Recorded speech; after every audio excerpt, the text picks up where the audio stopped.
नमस्कार साथियों। योजना संचालन पोर्टल यानी कि एसएनए पोर्टल पर आने वाली समस्याएं और उनके समाधान का ये दूसरा वीडियो है जिसमें हम कुछ प्रॉब्लम्स और डिस्कस करने वाले हैं। तो देखते हैं। पिछले वीडियो में हमने कुछ जो समस्याएं आती हैं उनका सॉल्यूशन देखा था, और इस वीडियो में हम उससे आगे जो और पेमेंट से रिलेटेड प्रॉब्लम आती है वो देखते हैं। अगर आपके वेंडर बिल रिपोर्ट के अंदर एक्सेप्टेड फॉर पेमेंट लिखा आता है, अगर आपके वेंडर बिल रिपोर्ट में एक्सेप्टेड फॉर पेमेंट लिखा आता है तो इसका मतलब ये है कि एसएनए एजेंसी ने आपके बनाए बिल को एक्सेप्ट कर लिया है वेंडर को भुगतान करने के लिए। तो यहाँ पे कुछ भी करने की ज़रूरत नहीं है। अगर आपके पास ये लिखा आ रहा है accepted for payment, it mean सब कुछ सही है। आप थोड़ा वेट करेंगे तो ये अपने आप जो है वो आगे प्रोसेस हो जाएगा। तो आपको कुछ भी करने की यहाँ पे आवश्यकता नहीं है, एसएनए ने इसे एक्सेप्ट कर लिया है। अब देखिए कि अगर बिल स्टेटस रिपोर्ट जो है उसमें ये दिखाता है पेंडिंग एट एजेंसी, तो ये मैसेज आपके पास तभी आता है जब आपने बिल को डीडीओ फॉरवर्ड तो कर दिया है लेकिन उसकी सॉफ्ट कॉपी जनरेट नहीं करी है। देखिए एसएनए जो पोर्टल है वो एक तरह से पे मैनेजर की तरह ही है। डीडीओ फॉरवर्ड का जो ऑप्शन है वो दोनों में है।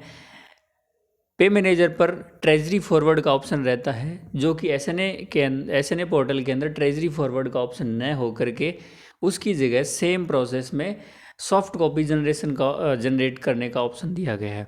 तो ये एक तरह से ट्रेजरी फॉरवर्ड ही हो गया। तो जब तक आप इसे सॉफ्ट कॉपी जनरेट नहीं करेंगे तब तक ये पेंडिंग एट एजेंसी दिखाएगा। तो अगर आपके किसी भी बिल में ये मैसेज आ रहा है, इसका मतलब ये है कि आपने इस बिल की सॉफ्ट कॉपी जनरेट नहीं करी है, तो इसकी सॉफ्ट कॉपी जनरेट करें तो ये बिल प्रोसेस हो जाएगा। नेक्स्ट जो प्रॉब्लम आती है वो है कि बिल में लिखा आता है पेंडिंग एट बैंक। अगर बिल रिपोर्ट में पेंडिंग एट बैंक लिखा आ रहा है, इसका मतलब ये है कि एसएनए एजेंसी, जो कि पहले ये आ रहा था कि सबसे पहले जो हमने देखा था एक्सेप्टेड फॉर पेमेंट लिखा आ रहा था, जैसे ये प्रोसेस हुआ तो इस प्रोसेस होने के बाद में आएगा pending at bank. Pending at bank का मतलब ये है कि एसएनए एजेंसी ने इसे बैंक को फॉरवर्ड कर दिया है और आपका जो बिल है वो प्रोसेस में है, अभी बैंक लेवल पे वो पेंडिंग है, इसलिए पेंडिंग एट बैंक आ रहा है। इसमें भी आपको कुछ भी करने की आवश्यकता नहीं है, वेट करें, ये अगली स्टेज पर प्रोसेस हो जाएगा। नेक्स्ट जो है वो ये मैसेज शो होता है एक्सेप्टेड फॉर पेमेंट। जब हम बिल स्टेटस रिपोर्ट चेक करते हैं तो एक्सेप्टेड फॉर पेमेंट लिखा आता है, तो इसका मतलब भी ये है कि आपका जो बिल है वो वेंडर को भुगतान करने के लिए उसे बैंक ने एक्सेप्ट कर लिया है। इसका मतलब कुछ ही समय में आपके वेंडर को भुगतान हो जाएगा या फिर भुगतान हो चुका है। कई बार ये मैसेज लिखा आता है और भुगतान जो है वो हो चुका होता है, तो ये डन में कन्वर्ट हो जाता है फिर। लेकिन कई बार ये होता है कि ये मैसेज शो होने के बाद में 1-2 घंटे बाद में जो है वेंडर को भुगतान होता है।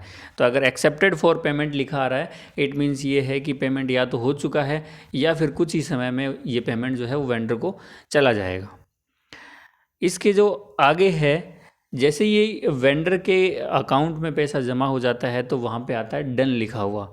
लेकिन कई जगह डन लिखा हुआ अगर आ रहा है, इट मीन्स वहाँ पे कोई प्रॉब्लम नहीं है, पेमेंट हो चुका है। लेकिन डन के साथ में ये RN लिखा हुआ भी आ रहा है, अगर डन RN, इसका मतलब ये है कि जैसे ऑब्जेक्शन लगता है बिल पे, एक तरह से वो RN जो है वो इसी को डिनोट कर रहा है कि बिल जो है वो रिटर्न हो गया है, इस पे ऑब्जेक्शन लग गया है। तो आपको क्या करना है, सिर्फ इस ऑब्जेक्शन को दूर करने के लिए आपको बिल को ई एडवाइस में जाके उसे प्रोसेस करना है, दोबारा से फॉरवर्ड करना है और फिर से सॉफ्ट कॉपी जनरेट करनी है। ध्यान रहे क्या करना है, ई एडवाइस करना है। और यहाँ पे जैसे ही आप ई एडवाइस करेंगे तो ये बिल जो है वो वापस से फॉरवर्ड होगा और आपकी समस्या का समाधान हो जाएगा। अगला जो है वो वेंडर जो PMFS कोड होते हैं वो जनरेट होते हैं, वहाँ पे कई बार ये मैसेज शो हो जाता है कि vendor record count and total records in file are not matched, ये लिखा हुआ आता है।